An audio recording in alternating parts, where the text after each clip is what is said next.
All right, we are back. Welcome, ladies and gentlemen, to another live Pin to Gas podcast. It is an absolute honor to sit down with Annie and her dad, John, this time. Finally in the Oh hot yeah. seat. Let's go, right? What's up? Yeah, let's go. Welcome to the podcast, John. Welcome back, Annie.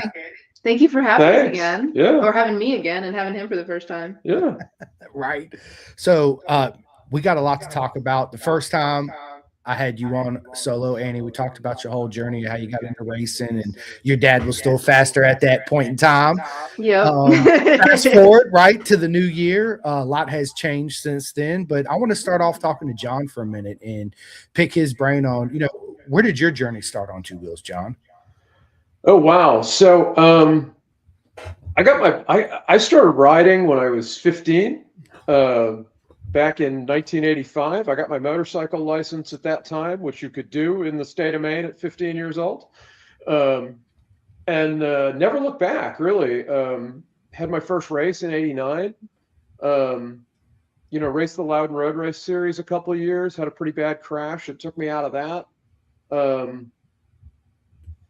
kept riding and just riding and racing where I could. And how did you get into the track? Like, it was funny because the dealer that I bought my first brand new bike from, I went riding with the owner, and he's like, "Hey, you're pretty good at this. You think, would you be interested in maybe racing for us and like trying this out?" I'm like, "Yeah." And that was my first sponsored ride. They gave me a bike and set me up at Loudon, and off I went, man. It was cool. I love it. And man, and as you know, Chris, track is crack, right? Once you're there, you're never leaving. No, never. And it's funny you said the dealership. Now, out here in Roanoke, you go to any dealership out here, and there's nothing about track days, road racing, VIR, none of that stuff. Yeah. I feel like this was a pretty, this is something that you don't see anymore either, which is like a small locally owned dealership. They had Kawasaki as their franchise. Now it's these huge showrooms, and they're all pretty and everything. This is an old school dealership, right? Sold some bikes out the front, worked on them in the back. I think it was an old retail store before it was a dealer. So, I love it. The old mama pop shops, right? it was cool. It was super cool. So, yeah, I feel like in our sport, that's a missing part of it is how the dealerships kind of get away of advertising the upcoming Moto America events at VIR in August, or Atlanta, Georgia, or hey, we got Precision Track Days coming, on these dates, or into, or whatever. Mm-hmm. If anybody's interested, there's pamphlets by the cash register. Take one, and you got all the information, right? You walk in, they're like, "Hey, can we help you? We want to sell you all these units." They don't give a shit about racing, right? Yeah, not a bit. And and this particular dealer was big in local racing at that time. They already had one other rider who was getting ready to bail for the season, so they got me, and so they decided to give me a shot. So I love it, man. So where did that take you in racing? Like I said, I did 2 years in the Loudon series. I had a really bad crash that took me out of racing for a little while. And then I moved, and then I went to college and did all that stuff. I picked up I do a race here and there, whenever I could get scrape enough cash together to go race. And then I moved down here to Atlanta, and discovered that I was within, a few hours of like 7 racetracks, and CCS, which is now ASRA, who I was racing with in the Northeast, wasn't really down here, but there was WERA. So I jumped into the WERA bucket, and here we are. I love it. It's in Atlanta, you're in a good spot for a lot of racetracks around you. 100%. Yeah. I mean, and up north I had been, I had raced Loudon, and I had raced what back then was called Pocono, which I think is now New Jersey Motorsports Park. Which back in those days had potholes big enough to swallow a Volkswagen. But, I had done a little bit of racing, and so I kind of raced all over the Northeast, but maybe 4 tracks, right? Down here, like, a WERA race season at that time was like 7 different racetracks. and I was doing track days at as many different tracks as I could. So, you know, and I'd pick up, and I'd pick up some non-Wera races once in a while, different sanctioning bodies. So I love it, man. I love it. Did you ever ride on the street, or do you still ride on the street now? Or actually, I always rode on the street until actually last year, when this is the first time in 40 years I haven't had a street bike. His kids started racing, got a little expensive. Yeah, she started racing, and we ended up needing another bike, and so my street bike got sacrificed to a second race bike, and so yeah, this is the first year in a long time that I've not had a street bike. Well, you were also because you were injured too. Right? I was also injured, like, yeah. So I couldn't ride. You couldn't ride, so like it was just sitting there, and we needed the money for a new bike anyway. So it's like, well, if it's just gonna sit there, yeah, if it was just gonna sit there, somebody should ride it. Yeah, and I wasn't sticking her on the street on a Ninja 1000. No. So and because I was still living in DC at the time too, so that would have not Yeah. been fun. not being Not been a good? time. No. but yeah, because I was normally putting 5,000 miles a year on a street bike, and after I got injured and then started racing again, I was doing maybe 1,000 miles a year, and I'm like, this is dumb. This bike's just sitting. So yeah, it got sacrificed for another racing machine. Well, and Yeah. you street rode, like you took some time off of racing too. Yeah. Like during my childhood, like he rode with me on the dirt and everything, but like he street rode as like his main, like he didn't do any track. Yeah, I didn't do like track that days for or like anything 10 years, for right? like 10 years. Yeah. Yeah. There's a whole movie about it called Back to the Track on YouTube. There is a movie about it. Yes. So Back to the track. Yeah. Well, you guys, they can go to your YouTube channel and watch it. Yes. Yeah. what Good. I did. It's on our YouTube channel? It's actually on Studio Lens's YouTube channel. They were the filmmaker for that. It's a little less than 40 minutes long, and it's a lot of me riding around in circles and talking. So But the circles are funny shapes. that's true. I love it. I love it. So, John, let me ask you this. Everybody has that bad crash on track, right? Yep. How did you mentally come back from that? Because everybody has their own unique ways to come back on it. And the first time you get back on that bike out there on the track, all that shit comes flooding back, right? And you're like, oh shit, Yeah, well, I tried to go right back the following year for another race season. I was hooked, and I ran what I run 2 or 3 races, and my sponsor was just like, "You're not competitive anymore. It's been nice working with you." But it was enough for me to be back on the racetrack, right? And go, okay, I still love this thing, and I continued to ride street as much as I could. I haven't been off a motorcycle for a long, long time, other than injury. But yeah, the comeback was just get back on the horse and try to do the thing again. So yeah, absolutely. Might not have been the best way, but I was also, I was 21 years old. So, right. And invincible, right? I can do anything. Absolutely. Yeah. Yeah. I'm not invincible anymore, in case anybody wants to know. No, I'm not neither. We don't bounce or roll like we used to. As a matter of fact, when we hit, we just and that's it, right? Yeah. And then it's oh my God, I can't move for 4 months. Yeah. But we or a can't year, wait like I just did. Or a year, right? It's yeah. We've been I've been down that road. It's no fun. And the only thing I say is every time, like right when I had a major wrist surgery last year, 2 of them actually. Yep. And the doctor was like, I've never seen somebody with as young as you are have so much arthritis in your wrist. What have you been doing? I'm like, pinning the gas, baby, turning wrenches, let's go, right? Yeah.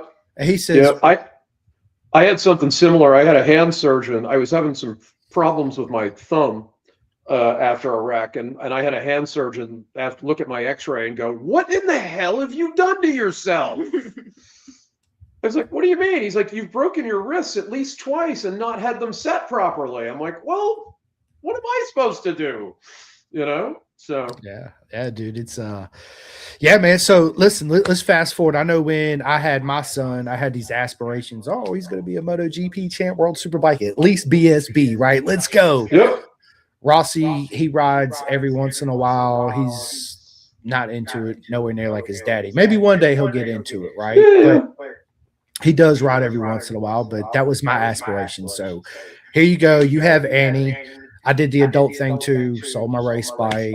Sold another Well, see, street I bike. didn't Bought a when she was. house. Yeah, I didn't when she was born. I was still racing and doing track days and all kinds of stuff when she was little, um, and I really didn't. It's she kind of came by it naturally. I mean, the kid grew up at the racetrack, um, and I was racing and doing track days and dragged her along with me. And when she was 3, she was like, "Hey, can I have a bike?" And I told her she had to wait till she was 6 and pass the MSF dirt school and be able to ride a bicycle. And she nailed 2 out of 3 of those things, and so I bought her a PW50. Yeah, I didn't pass the MSF, but I managed to turn 6. You did manage to turn 6, yeah, and ride a bicycle. Yeah, you did those 2 things. So I figured 2 out of 3. I love it. So, tell us your experience of father-daughter racing experience. Whew. There's a lot to unpack. There's so much. Well, we had ridden, so kind of throughout middle and high school and a little bit in college, like we had ridden together on the dirt. She had never really gotten onto the track. I had also taken a bunch of years off of the track. I turned 50 and went back to racing because I was like, I'm missing this thing from my life. And then a year later, I brought her into it on the mini class bike. I bought this mini class bike, and I was like, I bet she'd like to do this. And the other thing is I had a secret desire. I was like, I really would love to see her come out and hang out with me and do this thing. Yeah, I mean, I was in college at the time, so like I wasn't spending much or any time at home really. No. And so, bribery, right? Yeah. So I bribed her, and I bought the Benelli, and she raced it once and was immediately hooked. Yep. And she spent, so you were mentioning surgery. Last year I had shoulder surgery from a broken clavicle, and that I got at Roebling actually. And so I was out for a year, and she looked at my race bike and said, "Hey, nobody's using that." And, that was, so she raced the entire 24 season on my old Ninja 300. And then. And you were what we lovingly refer to as the pit bitch. I was the pit bitch for a season and the financier. Yeah. I was the major sponsor of the pit bitch. And you raced that bike all of last year. Mm-hmm. And then I got cleared to race. at the end of this year. And now we're both racing together, which is friggin' wild, man. I love it. So talk a little bit about like what it was like seeing me on the track for the first time in the 300. Oh God. It was terrifying, absolutely terrifying seeing her on the track well, especially because, there's 2 pieces to this, right? Which is I've been doing this all my life. I love it. I absolutely think it's super cool that she was doing it. And then on the other side of that, I'm also still dad, right? And, my darling daughter is out there going 100 miles an hour through turn 1 at Tally in the cold. And I'm also, so on the other side, I'm like totally terrified. But after she crashed it the first time, I got over being terrified. Yeah, it's true. So, and she did that the first day. So yeah. Right in front of you. Right in front of me. Yeah. On the she crashed at turn 1, and I was standing on the inside of turn 1 watching the whole thing. It was really not great. Yeah. Yeah. That was a question I was actually going to ask you is the emotions and feelings of a dad watching your son or daughter out there on the track for the very first time, because this brings on a set of emotions that you probably haven't experienced yet. Oh, 100%. Because like I said, I was so excited for her and so proud of her. And, she had just finished race school, and we were at Talladega again. It was absolutely frigid. It was 28, 29 degrees out. And so I knew she was going to end up, Stick Boy had told us that the tire was going to go off after about 3 laps. And sure enough, as she started the first lap, went into turn 1 hot, lost the front, bike yard sales itself. And I am just sitting there dumbstruck because I'm like, oh God, I've killed the child. You know, and then she got up and took a bow. Yeah, So I did. You know, I stood up and I stood in the corner and I gave the thumbs up to everybody because it's turn 1 at Tally, which is the best place to stand. yeah, And so I stand up, I wave to the crowd, I give the thumbs up, and then I'm like, well, God, I have an audience, and I take a bow. yeah. So. And at that point, I was like, she's fine. And did it get a little easier to see me on track after that? Yeah, a lot easier. Yeah, you know, I mean, at this point, I've also seen you crash more times too. So Just a couple. you know, I'm kind of getting used to it. So, But there's always that little element to the thought process is I just want to keep my child safe, wrap her in a little bubble 100%, thing, dude. and when she bounces, she just like the girl or the boy in the bubble, right? Yeah. Right. 110%. You know, and the thing is like parents who don't do this, right? Like they don't have kids in motorsports. Like they're always like, oh my God, how can you let her do that? And I'm just like, I'm not exactly credible in saying that she can't. I think the better answer is, how would you stop me? Well, that's also the point. I mean, you are an adult. Yeah. You know. You got me into this, but now you're screwed. Yeah, now I got her in. Now. Yeah, It's too late. Yeah, I got sucked in. I got her sucked in, and now it's a done deal, man. Yeah. I love it. But yeah, parents who don't have kids in motorsports, like, oh my God, how can you let her do that? I'm like, you must not care. And I'm like, no, I'm absolutely terrified, just the way you guys are. I just know that this is something we both love to do, and that I'm not going to be able to keep her from doing it. So yeah. No, it's part of the journey, right? And the journey you two are on is such a beautiful thing and so unique in its own way because not a lot of people get to experience what you two are doing together. No, not at all. And I like bragging to people about how I got to beat my dad on the racetrack. Listen, John, she had texted me too. She's like, "Hey, we got to sit down. I finally beat my dad." Ha, ha, ha, ha, ha. I was like, "Let's go!" And he strikes back. And it was, it was at Tally too, of all places, where I've run more laps at Tally than any about 4 people. I've rented that racetrack. We're looking at what, 10,000 laps? We're probably looking at 10,000 laps at that track. And I'm like, she's never going to get me here. I didn't think I was gonna. I honestly didn't. Like, I went into it and I was like, okay, I'm going to run my own weekend.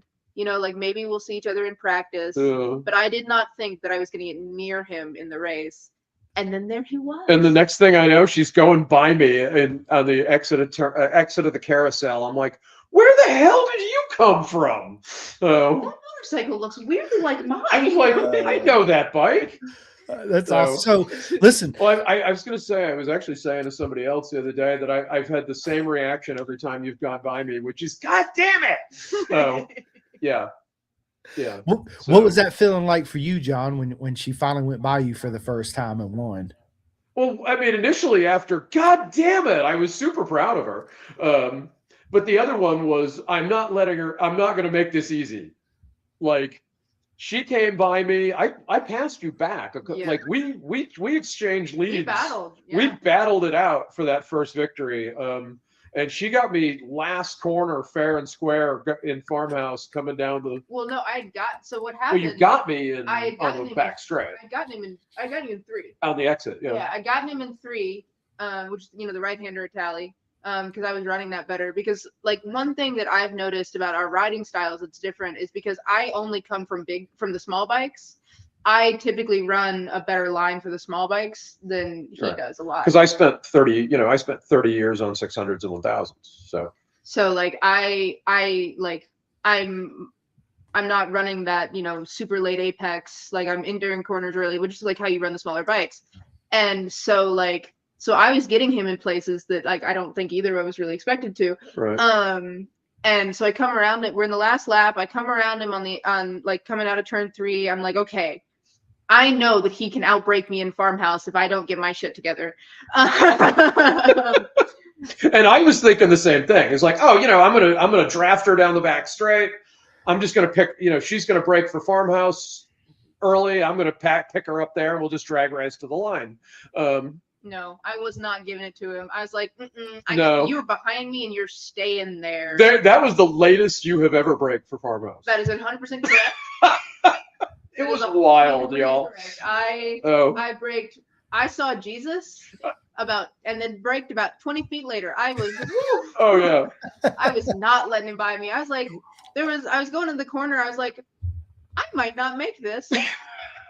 But if I don't, But I'm okay with that. yeah. But if I don't, at least I went out trying my darndest. I'll tell you, and she, and I thought I could still get her, but stuffing your 20-year-old daughter in the corner, after she's just passed you and on one hell of a break, I was just like, you know what, I'm going to see if I can get her on the way to the line, but no, she had me cold, man. I love it. I love it. And Annie, what was your initial feelings when you finally crossed that line and beat your dad for the first time? Oh, I was so excited. Let me tell you. Well, because it was like, it wasn't just like, it was our first race back on the track together. Right. Like, this was the start of the season. This was the first time that we had been racing together. I mean, because we did the Separano. That was practice. But like we did it together, so it didn't feel like it, right? Yeah. So like this was the first. So like I was like, honestly, I was just like, haha. Yeah, she pretty much did that in the paddock too. Yeah. Well, and like which was funny.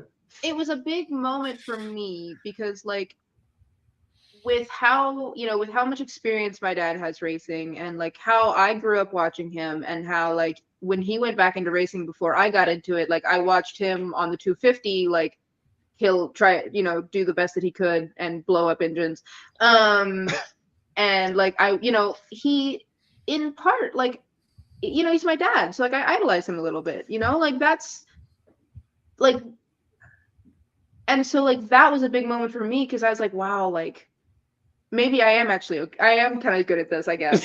And I was sitting there going, damn, she is kind of good at this. And so like, I got to come up with some more money. Also true, yeah. So yeah, it was just kind of like, it was a very proud moment for me, like my racing career wise, just because I was like, okay, like, you know what you're doing, like you're not getting outclassed by the old fart. And like that really felt, and like it was really fun too because like everybody in the paddock knew that we were on track together. Yes. And so everybody watched me beat him. Everybody. And there were 9 photographers at the track that weekend. Yeah. So everybody has pictures of her coming across the line in front of me and a video. Yeah. There's also a video too. Oh yeah. Pictures. Oh yeah. Nicole Pollock printed out a Polaroid of us. It's sitting over my desk. Like of me in front. Oh yeah. And she was like, she came over to me and she's like, that was my favorite battle. Like I was so I've been waiting a year for this. Like that was so exciting. And like no matter what the ending was going to be, obviously it's fun to win, right? But like no matter what the ending was going to be, I was just so excited that like we battled. Yeah, it was a blast. It was just so much fun and because it's a different experience because like, when you know somebody on the racetrack and you know their riding style, like you get to, you have it's you going in with knowledge helps you battle it out, right? Yeah, sure. And so like I know a lot about you. Yeah, well, no kidding, right? And you know a lot about me. And so like it was kind of like it's fun to battle somebody that you know so well, Oh yeah, especially since we're on literally identical motorcycles too. So we're they're both Ninja 300s. They're the same year. They have the same suspension. It's the same damn bike. Yeah. So I got my ass handed to me on the same motorcycle. Yeah. So I can't even blame the bike. No. So how much trash did Andy talk to you after that day? Not a ton. I mean, some. A fair amount. I think a respectful amount. Yeah. I was a little worried because we still had to race the next day. Yeah, it's true. Yeah. And I was like, he's gonna take me out if I talk too much. Well, I didn't take her out. I just beat her. Yeah, he did beat me the next day. So this is going to be I don't know if you've guessed, Chris. This is a theme for the season. Yeah. Which is like we're going to go. Because we just got back from Roebling this past weekend and did the same thing. Mm-hmm. She got me on Saturday and then crashed out of the Sunday National and I won. Yeah. So I was coming for him too. Yeah. I was coming for him. I had my eyes on the prize. I could see his butt, and I was like, that one. Yeah, but I ran a record. I ran a personal record lap at that one. I ran a 26, which is 4 seconds faster than I had ever gone there before. Okay. And dare I take credit for that? Oh no, you should. 100%. So every once in a while, I forget that he's my competitor. And so We are teammates. I know, well, that's the problem. Yeah. You know, I should stop giving you advice. Because you keep getting faster. It's annoying. But so I had run a 27 the day before. Beating the 28 that I had run that day. Yeah. So I was already getting faster. Right. But she decided to beat me already. And like I had stayed up pretty late, and I had a friend at the track. I had got a new mini racer to come race for the first time, which was super exciting. And like, yeah, it was a lot of fun. It was really, really awesome. Shout out Aiden.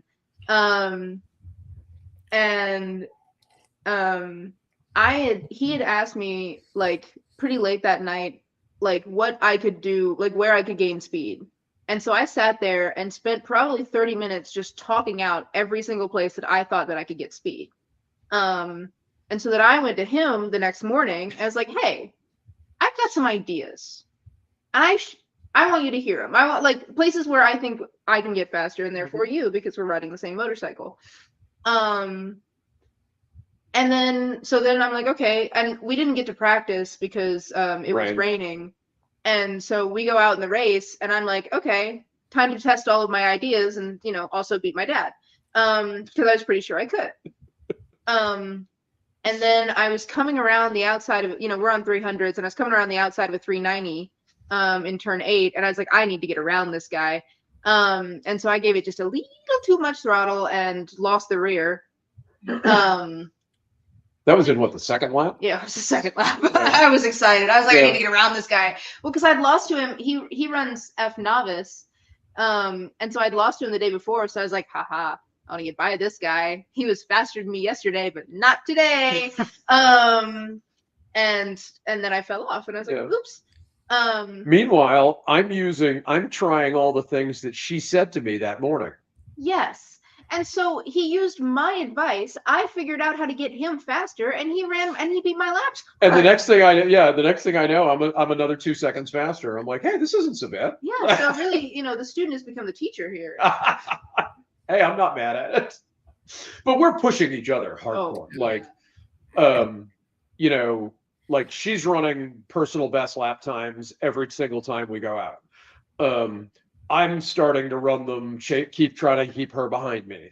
You know, we're giving each other advice. We're, you know, because while we're battling it out, we're also teammates, and this is my daughter. Yeah, we do kind of like each other sometimes. Yeah, we do kind of like each other sometimes. You know, so we're really pushing each other, and man, it is sick fun. I was saying to her when we were at Roebling, I was like, we were done with the Saturday race, and we're just kind of sitting there against the trailer, catching our breath. And I was like, this is the most fun I've had racing in like 35 years, man. This is awesome. It's so cool. So, I love it. Even when I get my ass kicked, it's cool. So. Yeah. I mean, it's, you know, again, what you guys are doing, not a lot of people get to experience. Such a beautiful thing to see, and just to hear you guys talk like that to each other.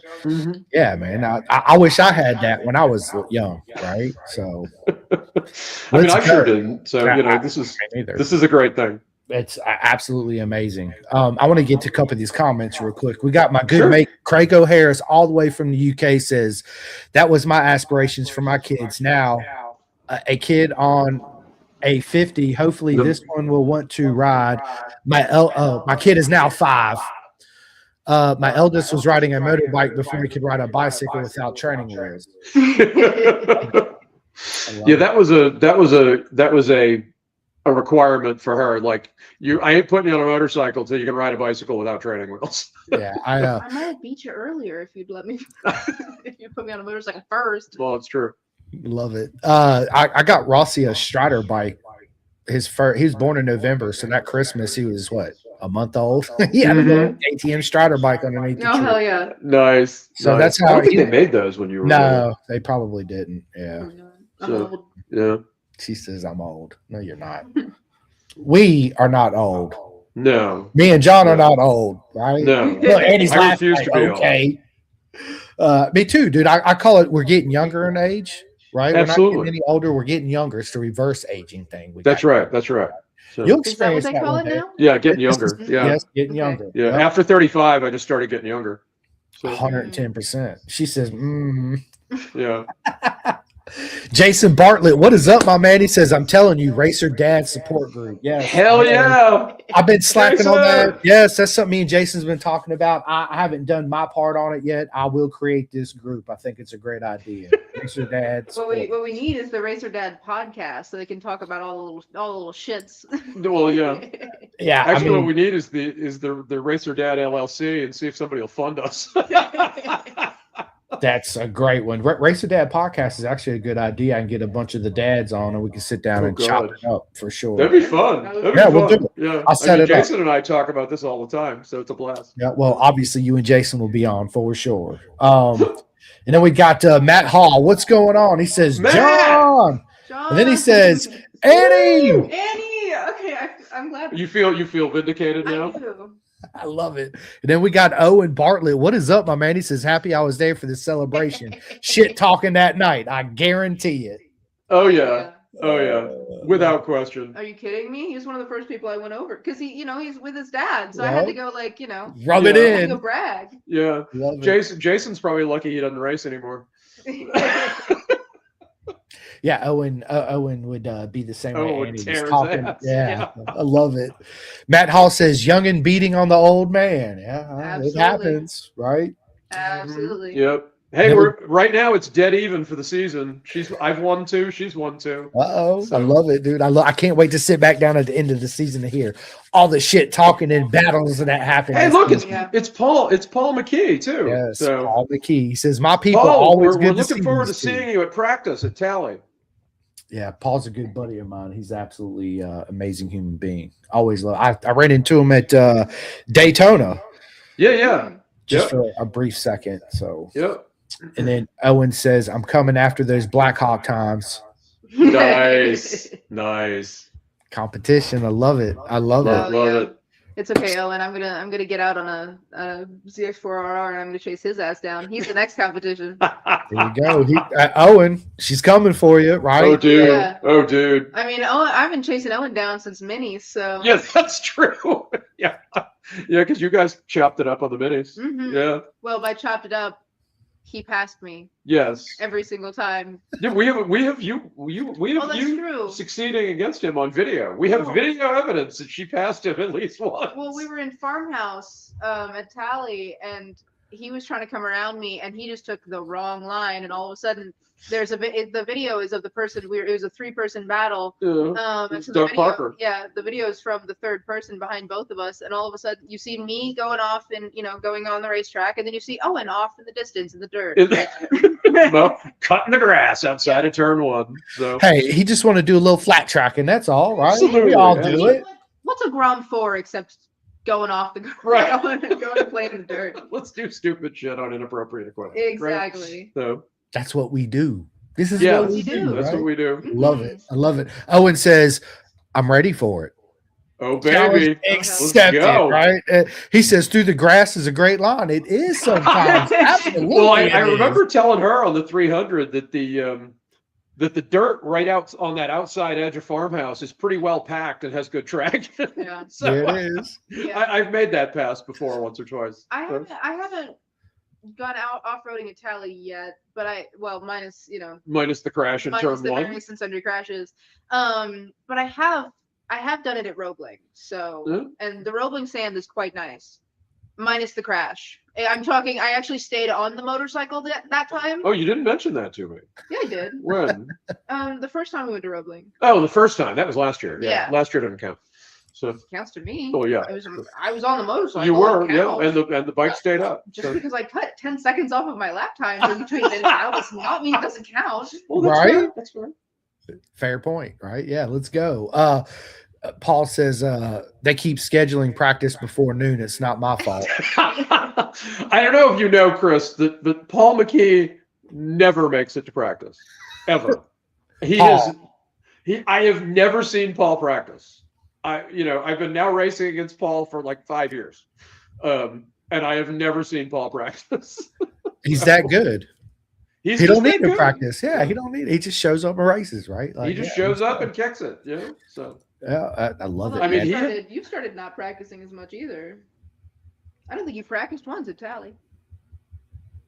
This was because cold. Yes, I was. I didn't want to go out and race in the cold at a track that I knew like the back of my hand. And that's why you got beat. That's probably why I got beat. Yep, 100%. I love it. That won't happen again. That won't happen next time. No. In April. I'll be practicing in April. So. She's like, so will I. Yeah. I love it. All the practices, plus it's my birthday. Oh, that's true. It's your birthday weekend. Yeah, we'll have cake. Oh, and what better way to celebrate my birthday than beating my father? 110%, right? He's eating humble pie and you're eating. Yeah. You come across the line behind me. Right. Where Dad gets to eat the humble pie, but you get to eat the birthday cake. Right? Yeah. Yeah, I'll actually bring him a special little pie. Oh, you're sweet. Yeah. And write humble in it. Humble. Here you go, Dad. Right? It's a good thing I like you. Oh man, well, so you raised me, so if you don't like me, it's your fault. Yeah, it's just my fault. Yeah. It happens that way sometimes, right? From time to time. Yeah, every once in a while. Yeah, I know. Me and my boy did it too. Well, we do it. You know what's funny is I had this conversation with Rossi. I said, look, we're not always going to get along. Okay, we're human. But anything you buy in life, it comes with an instruction manual. I've never been a dad, and you've never been a son. So, and you didn't come out with this instruction book, right? Nope. Like turn to page 3, chapter 2, and it tells you exactly what to do. Oh yeah, no, it doesn't happen. I'll tell you because due to some complications, her mom had to stay in the hospital, and they sent me home alone with her the first night. I was absolutely freaking terrified. I was just like, you think I can keep this thing alive? Yeah. I mean, I managed. Yeah. 22 years later, she's still here. Listen, it's funny because I did the same thing. Well, my wife got released, obviously, but that drive home with him and I was driving like a grandma. It was 5 miles an hour, right? I wanted everybody to stay away from me, and I'm sitting there just staring at him like, what do I do with this? What do I do? Right? Like, what do I do with this thing right here? Right? I'm like, I know I'm supposed to feed it and change a diaper, but other than that, I got nothing. So. Right? I got the cartoons. Let's try that out, right? Yeah. Right. And he's like, yeah, you just wait. It's Then I stuck around a motorcycle, and it was all over after that. Yeah, it's being a dad is the most beautiful thing in the world. It really is. It's really what life's about. And then be able to share that same passion with your son or daughter is just icing on the cake to me. 100%. So let me ask you two this. We're in 2026. Obviously, it's 2 wins apiece. What was your goals coming into this season? Oh, come on. Well, my goals have changed, I will say. Like, because I genuinely coming into the season did not think I was going to catch you. No, like, especially based on like how I was running last season. Like, I knew I wanted to improve on like myself. A lot of my goals were very me focused. Because I had no expectations of what you and I were going to look like. Right. And so it's like, I want to win a championship this year. I want to improve. I want to, like, every time I get on the track, I want to improve a lap. I want to improve a lap time, or I want to improve something, and I want to get a little more focused.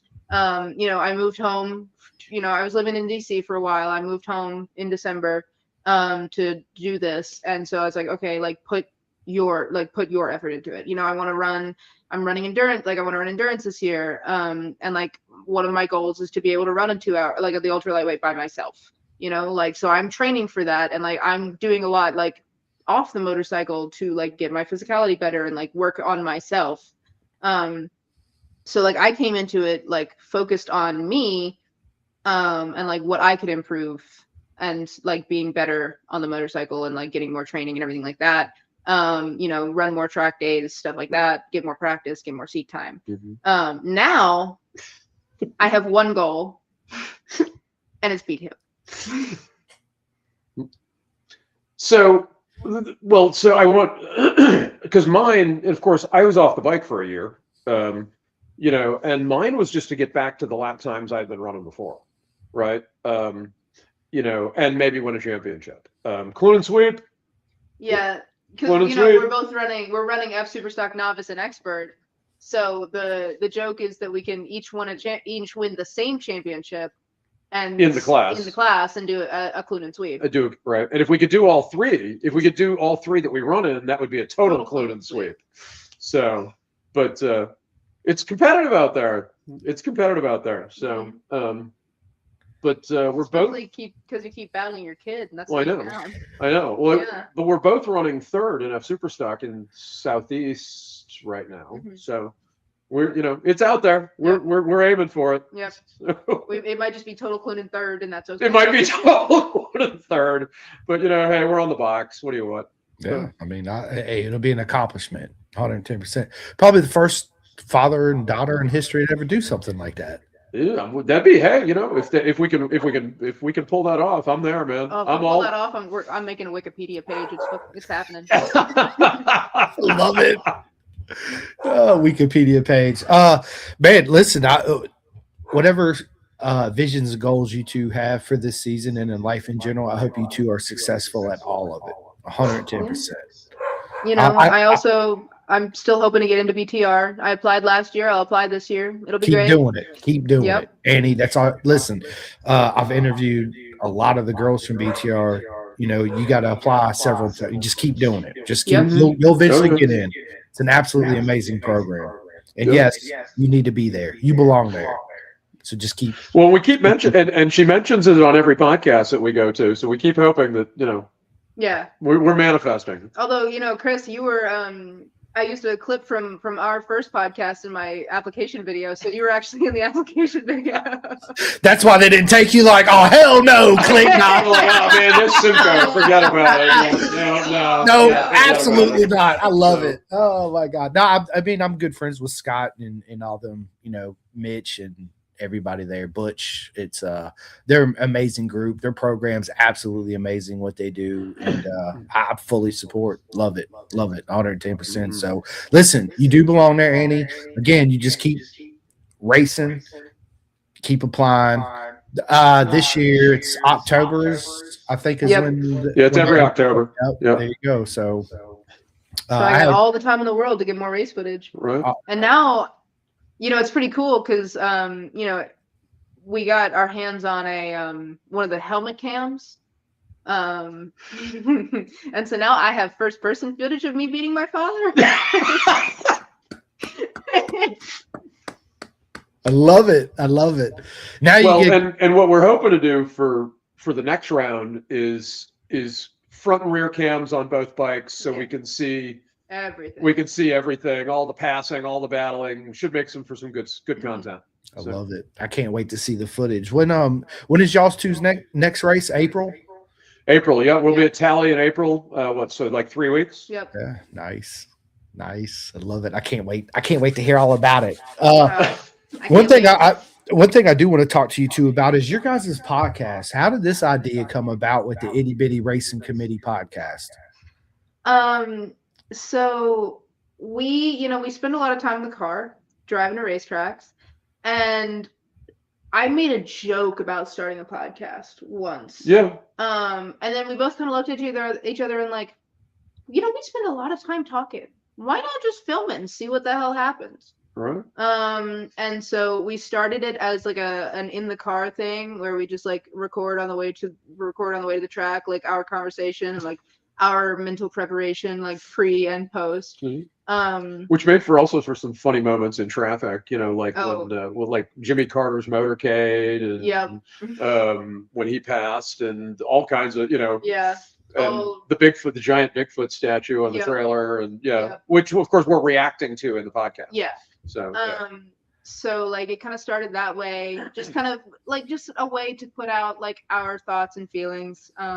It was a nicer deep dive into like how, especially like for me, because like it was, we started it when it was just me riding, right? Mm-hmm. And so like for me, it was a way to talk through how I was feeling going into the track and then how I was feeling coming out of it, right? Because like I personally like do a lot better when I talk through a lot of stuff, and so like it was really good to like have that on camera and like have that kind of designated time to talk about like what the hell just happened, or what the hell am I getting ready to do, you know, and like his thoughts on it. And I think like honestly, I think like we got a lot out of it. Just because, like, I don't think we would have gone, you know, in depth to that extent, but like not always. And I think it kind of pushed us to like have those conversations, which I think was really, really good. Yeah, because you know, we knew like, you know, because like, you know, you're coming home from a race and you're tired and you're just like, you know, you might bench race a little bit on the way home, but then kind of after a while, you know, this one's going to go to sleep and I'm going to keep driving. Yeah.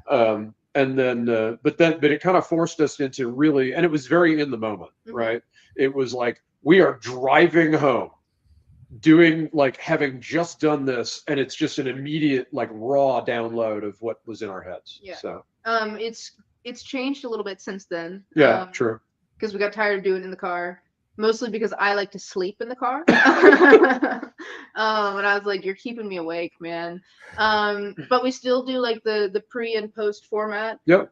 Which I think has been really fun. Like, as we've gotten more into it, I think we both have started asking a lot of really good questions about how we're feeling and going, and like, you know, it's nice to get insight on your main competition before you go into racing them. Well, there's also that. And like how they're feeling, so you know where to get them. But the other side of that too is you know, something the word you keep using, which is like how you're feeling, right? Which is like, we really dig into like how the dynamic works with us, and like, and just what's it like racing with your child, with your dad, like, you know, how we interact, and that kind of stuff too. We are, you know, we're very different racers, but we're also different people in the pits. We're different, you know, like we clash a little bit every once in a while, and like we have our moments, like you go out for second call. Yes. I don't. I like waiting for third. Something about my first crash being a cold tire crash makes me want to have those warmers on until the very last second. Yeah, she'd ride with the warmers on onto the grid if she could. So. You know, I might. So like, you know, there's been some stuff that like both of us have preferences towards, and like, you know, you've mentioned the fact that like it's been a struggle for you, kind of.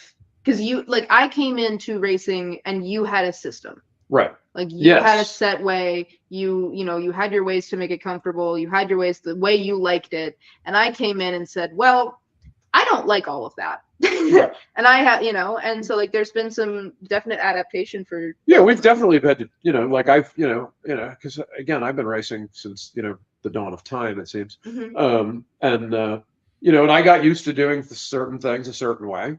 And then, you know, some of those things didn't make sense to her, or just didn't didn't work with the way like her mind works, right? And so it just kind of, so we've been forced to adapt in some ways, and then also like just kind of decide that like, yeah, I'm going to go out on second, and you're going to go out on third, and we're good. Yeah. Right. Like, we're not going to go to the track. We're not going to go to pit out together. No, you're always going to go first. I'm always going to be there first. Yeah. So. No. Yeah, I might come back first, but at least you'll start there. I love it. I am never going to live this down. We need to finish when we finish the season. I need to be at least one race ahead. I love it. But you know, I think that's going to happen.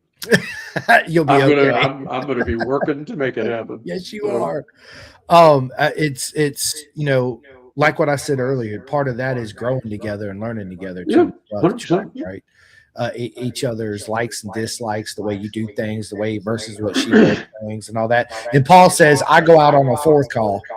Yeah. 3-minute board. You watch Paul going back. Yeah, counter race to get in his grid spot. Yeah, no doubt. Right. Crago says, I'm my final call guy. Also keep that heat as long as possible. If I spent money to run the generator to get that heat in my tires, I'm not wasting it waiting. I like him. Yeah. So, I agree. But that's another one. Like, and it all comes down to like you and I have very different relationships with time. You know, I'm a get there early, right? Like everything ahead, like as far ahead of schedule as I feel like it's feasible. You know, like I'm up at 5:30 in the morning, making my breakfast, getting my coffee, hanging out, like before we go hit tech. She's up at 7. Yeah.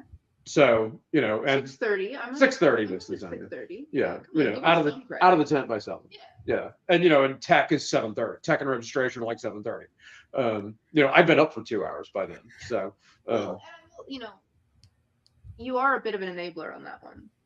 oh yeah, because I let you do it. Well, no, it's not that you let me do it. It's the fact that like you also take care of stuff that I don't need to worry about. That's true. You know, like you get up 2 hours early. I wake up. The chains, lube, tires. You know, like everything that needs to, like the menial stuff that needs to get done in the mornings is already. Yeah, I've already done it. Yeah. So there's kind of no point in me getting up early. Yeah. And I like to not be awake. Yeah. I love it. Yeah, it's as long as you have your breakfast ready when you get up, that's all that matters. I make my own breakfast. She does make her own my breakfast. Yeah. I was making it before, and I've decided that I'm not cooking breakfast for anybody but me. Well, to be fair, I started taking over that because I like the way I cook my eggs better. Well, that's true. Yeah. So, but I was cooking for her and for our transportation sponsor, for Dennis. So I was just, and then I just decided, I'm like, no, I'm making my own damn breakfast. Y'all can do your own thing. I love it. Oh man. So what's the visions and goals for your guys' podcast? Wow. As much as anything, I think it's just more continuing to do it and learning from it and that kind of thing.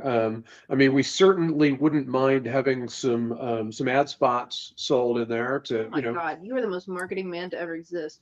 I have spent 30 years in marketing. You can't stop me. Anyway, I wouldn't mind selling a few ad spots in the podcast to help fund the race team. It would also be nice to get some growth, maybe some traction, Yeah, you know, like because that's follower growth, 100%. yeah, like you know, obviously, but like at the end of the day, like if nobody watches, we're gonna keep doing it. Yeah. You know, Yeah, we like kind of like it too much, I think. we both really like it, and I think it like, you know, the goals for the podcast are getting to talk to, like, forcing us to sit down and talk to each other about like what we're thinking and how we're feeling about the races. Mhm. You know, and it's a deep dive into that, Right. and like a recap of that, and like, you know, way like, and it also, like, I know for me, like it helps me like close the race weekend, set a goal for next time, right? Mhm. It's kind of the like, okay, this is how it happened, this is what happened, this is what went right, this is what went wrong. I can now talk through my solid goals and can go into the next race weekend with a fresh mind and not thinking that much about like what happened, like not being weighed down necessarily by what happened the weekend before. I do have one other goal for the podcast, and that's that we actually remember to do our song of the weekend, segment, which we planned earlier this year, and I think we've done twice. What's the song of the weekend? It's so every week we pick a song for the, like, a song of the week, getting ready to go in. And we just keep forgetting to do it. And we just keep forgetting to actually do it. It's just a segment that we run. It's a fun, just a segment we were like, hey, that might be fun to do. And yeah. Well, because like, we did one thing that, like, especially because, we spent a lot of time is like when I was younger going to dirt bike parks, we spent a lot of time in the car together. Listening to music. And so we ended up with like similar tastes in music. So like, we talk about music a lot and we've been to a lot of concerts together and stuff like that. And so like, I thought that, like, as the podcast producer, I thought that adding a segment would be fun. Make ourselves a little more personable. Right. And so I added the song of the week, and we just keep forgetting. We just keep forgetting to do it. So we've done. I mean, it's been fun when we've done it. Yeah. Because by the way, it's not the song of the week jointly. It's we each pick one. Yeah. And contrast. Yeah. So because like the last one I remember doing was I had The Hunter by Soft Play. Yeah. Because I was going to be hunting you down. Yeah. So, and what was yours? I forget. Yeah. So.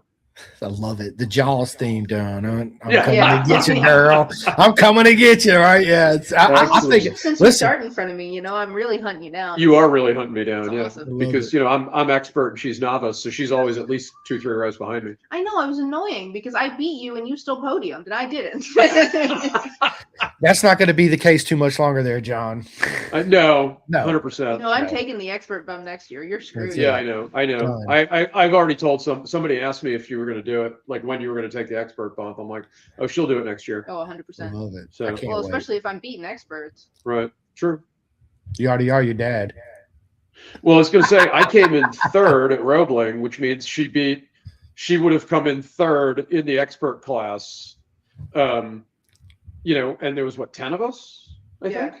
It's So funny because I didn't come in third in the novice class. no, I didn't you came in fourth novice. Yeah, but I came in third expert and fourth novice, which doesn't make sense. Yeah, that was a little weird, but But I love it. Paul says, "Adopt me, John. I want to be set up before I wake." yeah, I can do. Paul, I can set up before noon. Not a problem. Not a problem at all, brother. And I make practice. Sorry, Paul, I'm not sharing. Thank you so much. I love it. I was raised as an only child. I'll stay that way. Right. Jason Bartlett says, "I like it and I listen. I listen to it too. I listen to you guys' podcast. Oh, thanks. It's I mean, there's at least 6 people who do. So, I know. now we got a third of the audience on this podcast. Yeah. I love it. I love it. Throw a party when we celebrate double digits. I know. Right? When we get to 10 subscribers, man, it's all over. Oh, So we're taking over the world. yeah, we are.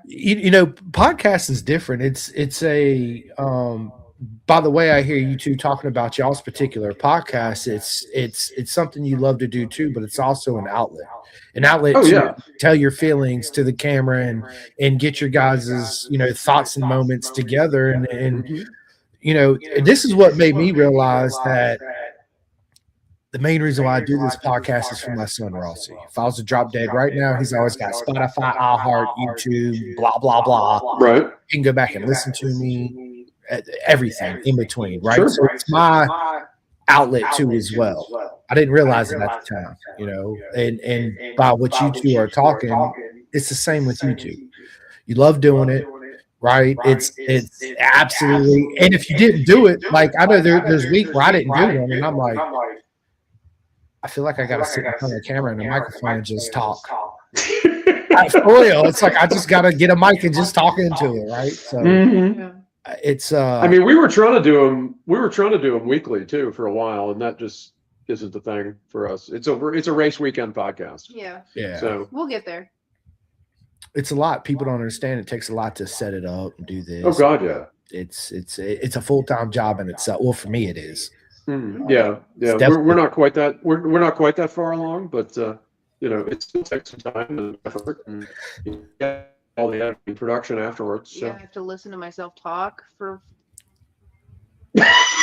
Sometimes. What was the last one we ran? Almost like 2 hours. Yeah. It was nuts. Well, because we had a lot to talk about. The way it's like the first half of the episode is the pre, and then the second half is the post, and then we combine them, right? Yeah. So it's one big long episode.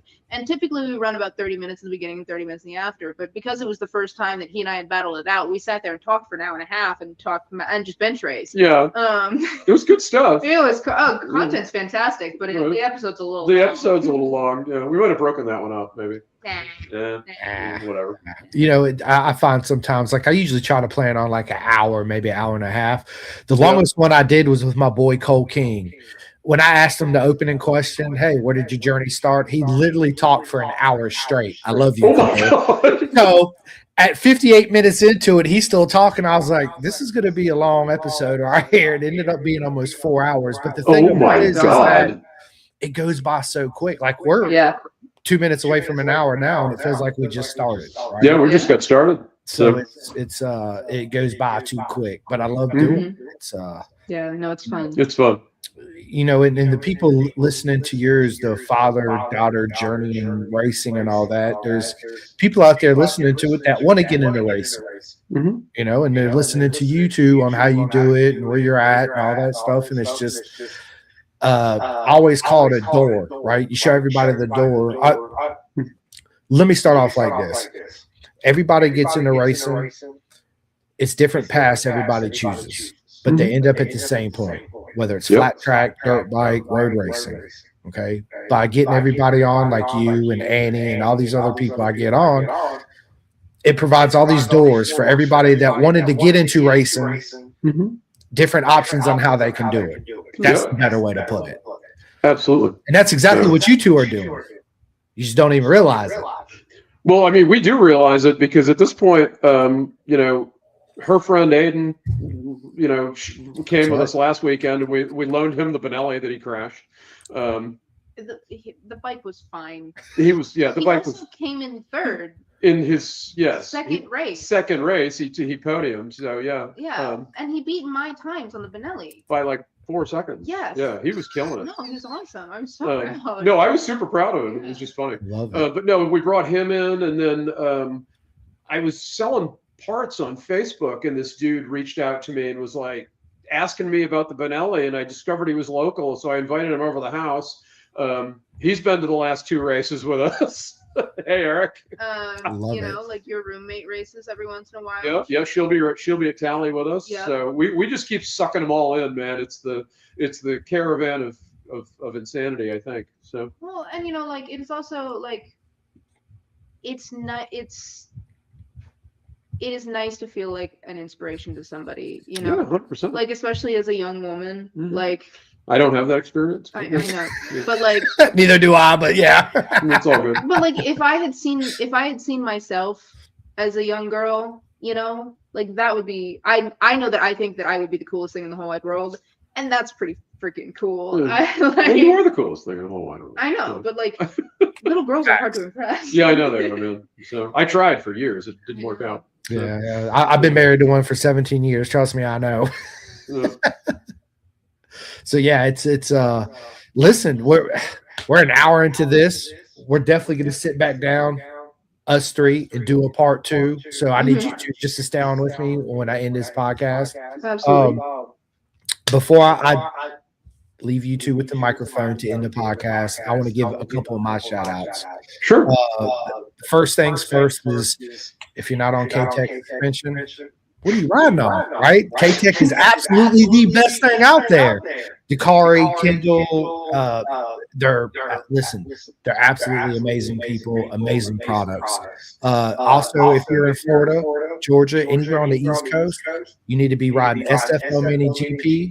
South Florida and in Jersey, it is the best program we have here in America. If you look at the Moto America grid, probably the past 10 years, maybe a little bit longer, where do you think all the futures and legends are coming from? Those 2 places right there. So it's an amazing program. All you got to do is register and show up. They provide the boots, the helmets, the gloves, the bikes. You can even rent bikes before you even purchase one. So it's an absolutely amazing program. So it's a no bullshit, right? That's Register awesome, and show up. That's it. That's all you got to do. I got 2 friends that make the best boots in the world. First one is my man Tate from 64 Degree Racing. He actually sent me 2 custom undersuits to me, which I love. Ooh, Look at that. Yeah, look at those are these. sick. That's sexy. So Tate is the man. You guys can order yours from 64degreeracing.com. The second friend of mine is Mama Aliki from Venom Sport. You guys can go to venomsport.com and order undersuits too. You're not going to go wrong by ordering from either one. Okay. I also got 3 friends that make graphic kits, wraps, whether you want your helmet wraps, your bike wraps, your dog wraps, your wife wraps, whatever the case may be. Seamus would be so unhappy. Right. They can wrap it all, right? First one is Dripping Wet from Chris Crizel. Second one is my man Reese Brody from REB Graphics. And the third one is Gus Rodeo GRG Designs. Again, you're not going to go wrong from ordering from any one of them. Next one is Racer 41 program in California. If you race CVMA or CRA, these are the people you need to get in contact with right here. If you're out there in the UK, everybody can go to clothingkings.co.uk and order all your Pendergast mods. I keep hearing myself through the speaker in the background. It's hilarious. Vet2 Track, my buddy Jim Whitman has an amazing program called Vet2 Track. So all the veterans out there, listen, he gets you with like-minded people. It's the brotherhood. They take you to the track. You get to be a part of a team, and you get out of that negative mental mind state because you're with like-minded people in the brotherhood, right? So it's an amazing program. Don't forget it is called vet2track.org. It's not .com. Second one is TBEX USA Experience. Listen, Mike has one of the best programs I've ever seen, right? So if you yourself, are missing an arm, a leg, paralyzed from the waist down, and you know somebody that's unfortunate like that, well, guess what? You're still fortunate. You can still ride. You can still get out there and race. It's absolutely possible. So what I need you to do is go to tbexusaexperience.org, sign up, talk to Mike. He'll put you on the program and get you out there. It's absolutely amazing. I got a lot of friends that race out there in that program. He also supports with CW Moto this year with Isaiah Davis, who's going to be on the Superbike with the team. I can't wait. So let's go. One last thing that I am going to say before I give Annie and John the microphone. If you guys need anything in the sport, keep it in the industry. Don't buy that shit off of Walmart. Don't order it off of Target. Any of that shit. Listen, the people that's in this sport and this beautiful circus we have, that's how they make a living, right? Who cares if you save 15%? Keep it in the industry, people. It's a big deal. The more we lose, guess what? The smaller our circle gets. The smaller our circle gets, the smaller the racing group gets. We need to keep building it. Keep it in the industry. I know everybody. I can get you anything you want. I'm sure these two do too as well. So anything you need, hit me up. And also with that, it's 2026. What are you doing still buying off-the-rack suits when you can own a full custom suit? I work for Cloonan USA, AGV Sports Group. We are AAA certified.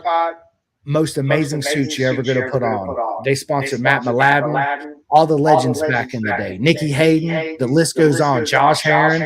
So if anybody's in it, needs a custom suit, hit me up. It's 2026. Love yourself, right? Take that off the rack suit, make it into a backpack, a purse, give it to your wife, give it to your son, right? I'm just giving you the options. I'm just telling you, because when you buy an off the rack suit, you're going to spend $2,000 on. It's not going to fit you 100% correctly. When you have a suit that don't fit you correctly, it means it might be tight in the arms. And guess what's going to happen? Arm pump like a. I wasn't going to say the word, but you know what I'm going to say, right? We know all about that. Right. Yep. It might be too big right here. So when you're going down the front straightaway, it's choking your ass to death, right? So listen, if you want to really be fast and be safe, do yourself a favor, get you a proper fitting helmet, get you a proper custom suit. And that's all I'm going to say. I'm going to leave the floor to you two. Wow. Okay. What a way to. I don't know if we can follow. I don't know if we can follow that. You know. Okay. So firstly, you know, for us, check us out. All of our socials. We're Itty Bitty Racing at pretty much everything: Facebook, Instagram, YouTube, LinkedIn. You know, check out the podcast on Spotify. Check out our website. If I missed any of those places, you can find it there. We also have merch. Wonderful. We do a season T-shirt every year, which I usually wear, and I didn't. It's not clean right now, so because I've been wearing it too much. So we design a T-shirt every year for the season. It's really cool this year. It's the Race Lineage T-shirt.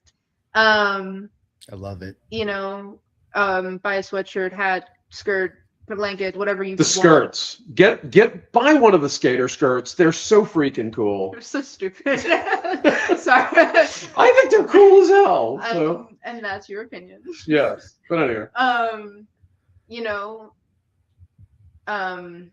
Shout out our sponsors. The big ones being Wildflower Social. Yep, Wildflower Social runs all of our social channels. We're actually on there as well. She just makes sure that we're posting regularly and properly. And she's awesome. Like, our socials have already gotten a lot better because of it. They're much cleaner and nicer. Yep.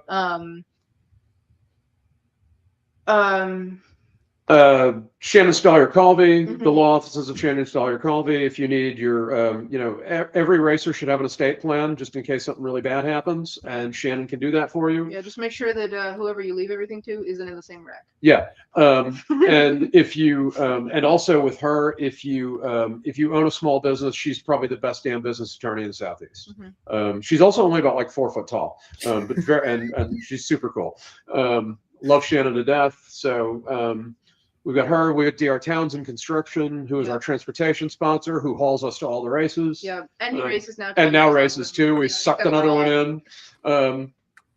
Perimeter Wildlife, who supplied Annie's helmet. Yes. Yes. Actually, I want to shout out Andy specifically because he runs. He's a coach with Precision, and he did my one-on-one day. And then he just happened to live nearby and offered me a helmet, and it was a really nice shark lid. And after my crash, because I destroyed my helmet, my first crash, and he handed me this beautiful lid, and so he's got a sponsorship forever, pretty much. Yeah. That's the big ones. Yeah. I do want to shout out. This is a shirt from a sponsor. We got sponsored by a motorcycle fashion brand called Carbon. Who gave us free clothes. They have these great, great tees and some really sick cool hoodies, man. Yeah, really good stuff. The owner is also a rider. She's not racing yet, but she'll probably be coming out to at least watch. Catch her on a mini this season. You'll catch her on a mini this season because we're gonna hand her one and say, go run this bike. Yep. Hey, Caden. Yep. So, but yeah, so that's our crew. Yep. So and come to a race. Please. If you're watching this, yes, come to a race. I think that is so. We, you and I, we do sponsor talks at like local business groups to like get more sponsors and get more local like people interested in the sport. And like the biggest thing that we tout, I don't care if you sponsor us, I don't care anything. I know like a lot of this audience is already going to be there, but like always come to a race. Like if you're 50-50 on going, just go. It is never a bad experience. Nope. Come to a race. Come see us. If you shout us out on, if you say, hey, we saw you guys on Pin the Gas, we'll talk to you. Like we'll pretend that we know you if you want to be cool. Like hell, I actually talked to a guy that I actually knew for more than an hour without realizing I was talking to him. Yeah. So come visit us in the pits. Come hang out. Right. We'd love to meet you. We want to hang out with you. Yeah. Or at least, the extroverted child loves to meet you and wants to hang out with you. My dad will talk to you for, 10 minutes. I'll talk to you for 10 minutes and go hide. Yeah, but I make great conversation, don't worry. Yeah, and she's much cuter than I am anyway. So. I love it. Yeah, and we actually had the honor to meet at Mid-Ohio last year. Yeah. Yes, we did. I was just going to say, I think that's the last time we've come across each other is at Mid-Ohio. Yep. But we'll see each other at Atlanta next month. Hell yeah. Yeah. For the Moto America round. I want to be there. Yeah, for sure. Well, we both want to be there. Right. But, we'll see how if we can afford to go race and to go spectate at the same time. Well, hopefully you two will make it because I'll be there and I'd love to spend some more time with you. We'd love to see you, man. Yeah, always. 100%. Well, listen, this has been a proper mega time. I appreciate you two coming on here. One last thing. Listen, I just published my 500th episode, which blows my mind. Damn. Yeah, that's awesome. Right? I've only been doing this by myself for like 2.5 years. Going on. Amazing. So I say this all the time. If it wasn't for John and Annie, if it wasn't for everybody listening, for all the likes and subscribes, for everybody that sat down with me, it's all because of you. Is the reason why I'm here in this seat. And it's nothing but love to each and every single one of you. I say it all the time, and I truly mean it. Thank you so much. Thank you for doing Chris, thank you for doing it. Yeah. You're a fixture in this community, and we love being on the podcast and hanging out with you and bench racing. So it's a blast. So I love it, man. Well, thank you, man. It's an absolute honor. You guys stay tuned because I got a big podcast tomorrow. John, you remember Steve Parrish? Yeah. From the UK? Yeah. That's who I got on tomorrow. Hell yeah, yes. Man. I'll be watching that one. Yeah, I can't wait. I'm stoked. It's at 1 p.m. So it'll be Saturday. You guys not doing anything, girls? Perfect. Hey, tune in, listen to the legend Steve Parrish. I can't wait. Absolutely. I got so much to talk about. Yes. Amazing. But anyway, listen, I'm gonna get off here. I'm gonna go tend to my sickling kid out there and make some dinner for my beautiful wife because it is our anniversary. So happy anniversary to my queen. I love you so much because if it wasn't for all her support, I wouldn't be able to do as many as I do. So she's the big support for me. She pushes me more than I realized, right? So, yeah, Amen. Nothing but love to her. But anyway, if I don't get off here, I'm gonna keep talking. I'm like Annie. I could just go all day. So, and we'll do it with you. So I know you will. I know you two. Just down with me for a second, and everybody that listen. Thank you for everybody tuning in that commented and all that good stuff. I will see everybody at Atlanta, and I will see everybody tomorrow, and I'll see you two here in a second. Perfect. All right. See you Peace guys. out. Calling all two-wheel enthusiasts, get ready to rev up your earbuds with Pin the Gas Podcast, the ultimate motorcycle racing podcast, hosted by Chris Simcoe, one of our very own excellent leaders here in Roanoke, Virginia. With expert analysis, behind-the-scenes stories, and exclusive writer interviews, Pin the Gas Podcast delivers the adrenaline rush of the racetrack straight to your ears. Whether you're a diehard fan or a curious newcomer, you'll gain insights that will transform how you watch and understand motorcycle racing. On your favorite podcast app, join Simcoe as he takes you on a high-speed journey through the world of motorcycle racing. Pin the Gas Podcast.